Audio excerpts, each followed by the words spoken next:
To an investigation that gripped viewers of Crime Call last year and has just come to a conclusion in the last week.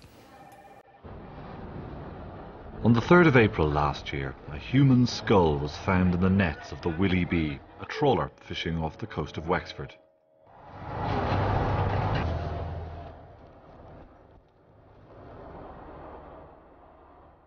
The skipper reported the discovery to local Gardaí. The following day, Detective Garda Jerry Keeley of the Wexford Crime Scene Investigation Unit met the trawler at Kilmore Quay. My initial assessment of the skull was that it was an adult Caucasian female.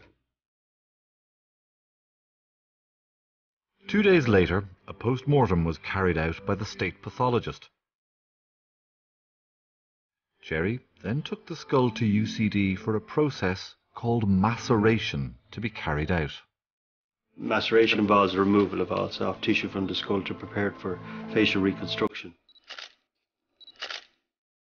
After the maceration process, I took this skull to Dundee for craniofacial analysis, that's facial reconstruction, to give us an idea of what the woman might have looked like when she was alive.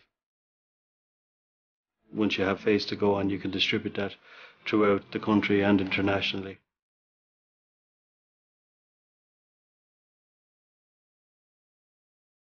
Something that struck me as unusual was that she had a porcelain crown on one of her back teeth. People don't normally have porcelain crowns on their back teeth because they're not visible. I distributed this woman's dental profile to all the dentists in the county. A dental technician came forward who believed he may have made this porcelain molar. I had to go through several thousand dental prescriptions, but we were able to eliminate all possibilities there because anybody who had that particular molar was still alive. Jerry then gathered all the test results, including the facial reconstruction and DNA, and sent them to Interpol.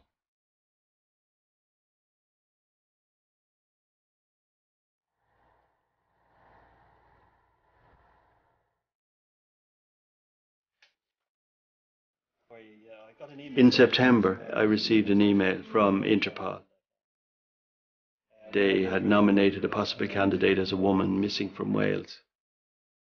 I obtained a photograph of that woman, and when I saw that photograph, everything seemed to measure up as far as the crown was concerned, because I could see on that photograph where the woman was smiling that she had quite a visible porcelain crown.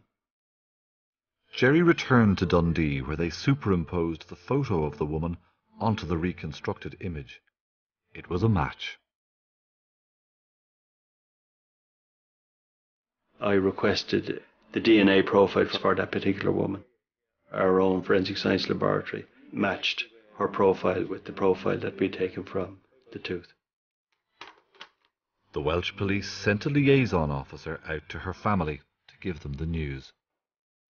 The circumstances of the death of the deceased was that in early December 2009, she was walking on a cliff path in fading light and fell into the sea. I contacted a local undertaker, Paddy Mulligan.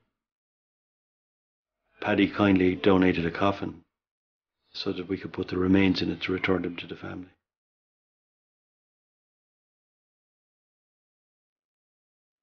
The husband of the deceased, I met him at Rosslare Harbour and I handed over his wife's remains to him. He brought her back to Wales.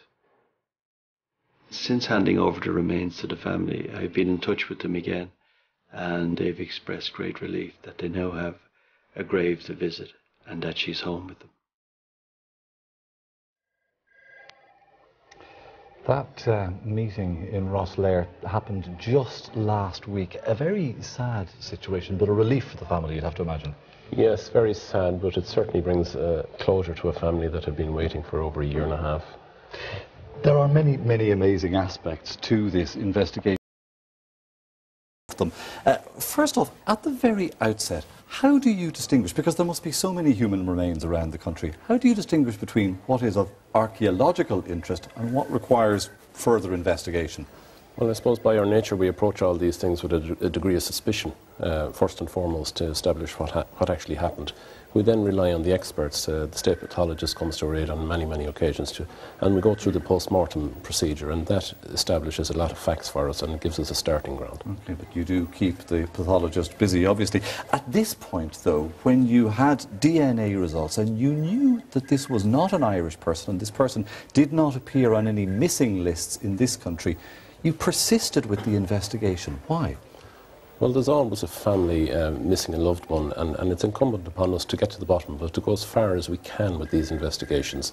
And in this particular case, through the expertise of Detective Garda Keeley, who's a specialist in forensic anthropology and forensic science, he kept going at it, and he carried out an amazing investigative, scientific and otherwise, role in this matter, and he got to the bottom of it. A tribute to his expertise and his doggedness, looking through 7,000 dental records. The picture itself, the reconstruction from Dundee, how like the woman is it? It's amazing to look at it. I found it fascinating. When they superimposed onto the skull, if you recall, we didn't have the lower jaw, and that was rebuilt through scientific methods. And when it was superimposed on it, it was an identical match. As if you weren't already looking at a needle in a haystack situation, she had a medical condition which sent you off on a false trail altogether. It suggested that she might have been born in the States. Yes, when they carried out isotope analysis, they found that she would have spent her formative years, which is 7 to 16 years, on the east coast of America, and we highlighted that in the previous programme on this matter. But she had a very rare medical underlying cause that threw us on that. She was one of 18 in the UK that had this condition. How are the family at this point now, 1 week on?